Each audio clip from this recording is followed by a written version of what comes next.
Hello viewers, ত্রিকোণ এডুকের পক্ষ থেকে জানাই সালাম, আসসালামু আলাইকুম। আজকে আমরা আসলাম বাংলাদেশ পর্যটন কর্পোরেশন কর্তৃক একটি সরকারি নতুন নিয়োগ বিজ্ঞপ্তি নিয়ে। এটি আজকে প্রকাশিত হয়েছে। তো আমরা দেখব যে এখানে কতটি পদ আছে, কোন পদের শিক্ষাগত যোগ্যতা কী এবং তাদের বেতন স্কেল কত, এই সকল বিষয়গুলো দেখব এবং সর্বশেষ দেখব হচ্ছে কোন কোন এলাকার মানুষজন আবেদন করতে পারবে এবং তাদের ক্ষেত্রে হচ্ছে আবেদন ফি কত, কবে থেকে আবেদন শুরু হবে, এই বিষয়গুলো দেখব। তো কথা না বাড়িয়ে সরাসরি নিয়োগ বিজ্ঞপ্তিতে চলে যাই। আজকে আমাদের প্রথম যে ক্রমিক পদটি আছে সেটি হচ্ছে সহকারী প্রকৌশলী। এটি হচ্ছে ইলেকট্রিক্যাল গ্রেডের নবম গ্রেডের চাকরি। এটার বেতন স্কেল হচ্ছে 22,000 থেকে 53,060 টাকা পর্যন্ত। এখানে পদ সংখ্যা হচ্ছে একটি। শিক্ষাগত যোগ্যতা হচ্ছে বিএসসি ইঞ্জিনিয়ারিং থাকতে হবে এবং অভিজ্ঞতা থাকলে অগ্রাধিকার দেওয়া হবে। 2 নম্বর পদটি হচ্ছে হিসাব রক্ষক কর্মকর্তা। এটা গ্রেড 9-এর চাকরি। বেতন স্কেল সেম আগেরটার মতোই। এইটাতে হচ্ছে পদসংখ্যা 5টি। এখানে শিক্ষাগত যোগ্যতা লাগবে দ্বিতীয় শ্রেণীর মাস্টার্স ডিগ্রি বা সমানের সিজিপি অথবা এইচএসসি বা এসএসসিতে প্রথম শ্রেণীর বিভাগ দ্বিতীয় শ্রেণীর স্নাতক ডিগ্রি বা সমানের জিপিএ থাকতে হবে। 3 নম্বর যেটা আসবে সেটা হচ্ছে উপসহকারী প্রকৌশলী। এটার ইলেকট্রিক্যাল গ্রেডে, এটি 11 গ্রেডের চাকরি। বেতন স্কেল হচ্ছে 12,500 থেকে শুরু করে 30,230 টাকা পর্যন্ত।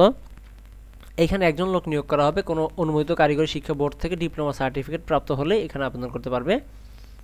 এরপর 4 নম্বর যে পদটি আছে সেটা হচ্ছে সহকারী বাণিজ্যিক কর্মকর্তা।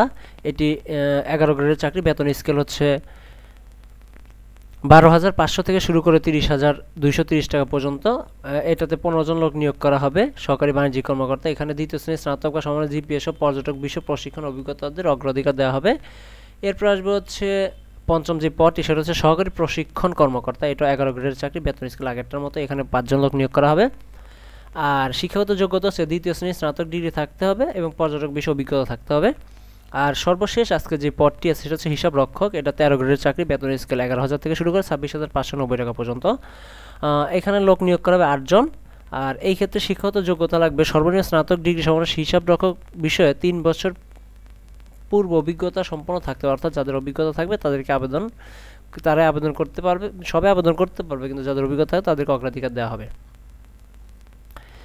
এখন আমরা দেখব যে আমাদের আর অন্যান্য কি কাগজপত্র লাগবে এবং হচ্ছে অন্যান্য যেই প্রয়োজনীয় জিনিসগুলো থাকবে সেটা আমরা দেখব। এখন দেখব আমাদের আবেদনের বয়সসীমা। আবেদনের বয়সসীমা হচ্ছে আপনারা দেখতে পাচ্ছেন 1/12/2023 তারিখে আবেদনের বয়সসীমা হইতে হবে 18 থেকে 30 বছর পর্যন্ত এবং শারীরিক প্রতিবন্ধী অথবা মুক্তিযোদ্ধার সন্তান বা অন্য যেই কোটা যদি থাকে তাহলে সেই ক্ষেত্রে হচ্ছে 18 থেকে 32 বছর পর্যন্ত আবেদন করতে পারবেন।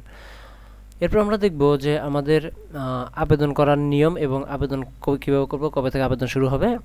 আপনারা দেখতে পাচ্ছেন যে এই ওয়েবসাইটে গিয়ে আপনারা আবেদন করতে পারবেন। এই ক্ষেত্রে হচ্ছে অনলাইন আবেদনের শুরুর তারিখ হচ্ছে 27 ডিসেম্বর, অর্থাৎ আজকে থেকে শুরু করে 9 ফেব্রুয়ারি পর্যন্ত আপনারা আবেদন করতে পারবেন।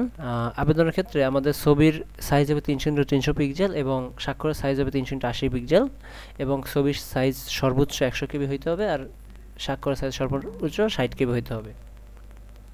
এখন আমরা দেখব হচ্ছে কত টাকা আবেদন ফি দিতে হবে।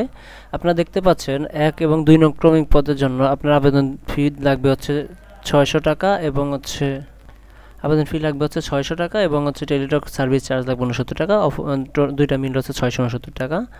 এবং 3 থেকে 5 নং ক্রমিক পদের জন্য আপনাদের টেলিটক ফি বাবদ আপনারা দিতে হবে 335 টাকা এবং 6 নং ক্রমিক পদের জন্য আপনারা দিতে হবে 223 টাকা। তো এই ছিল আপনাদের হচ্ছে আবেদনের টাকা এবং এরপরে আবেদন করার প্রসিডিউর আপনার সার্কুলার থেকে দেখে নেবেন। এখানে সার্কুলার আবেদন কীভাবে করবেন তার প্রসিডিউর দেওয়া আছে। এসএমএস-এর মাধ্যমে করে পরবর্তীতে হচ্ছে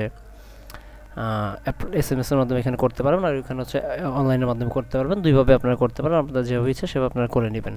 তো এই ছিল আজকে নিয়োগ বিজ্ঞপ্তি। যদি নিয়োগ বিজ্ঞপ্তি নিয়ে কোনো প্রশ্ন থাকে তাহলে আপনারা অবশ্যই মেসেজ দিয়ে অথবা হচ্ছে কমেন্ট করে জানাবেন। আমরা চেষ্টা করব বিষয়টা সলভ করে দেওয়ার জন্য। সবাইকে ধন্যবাদ। আসসালামু আলাইকুম।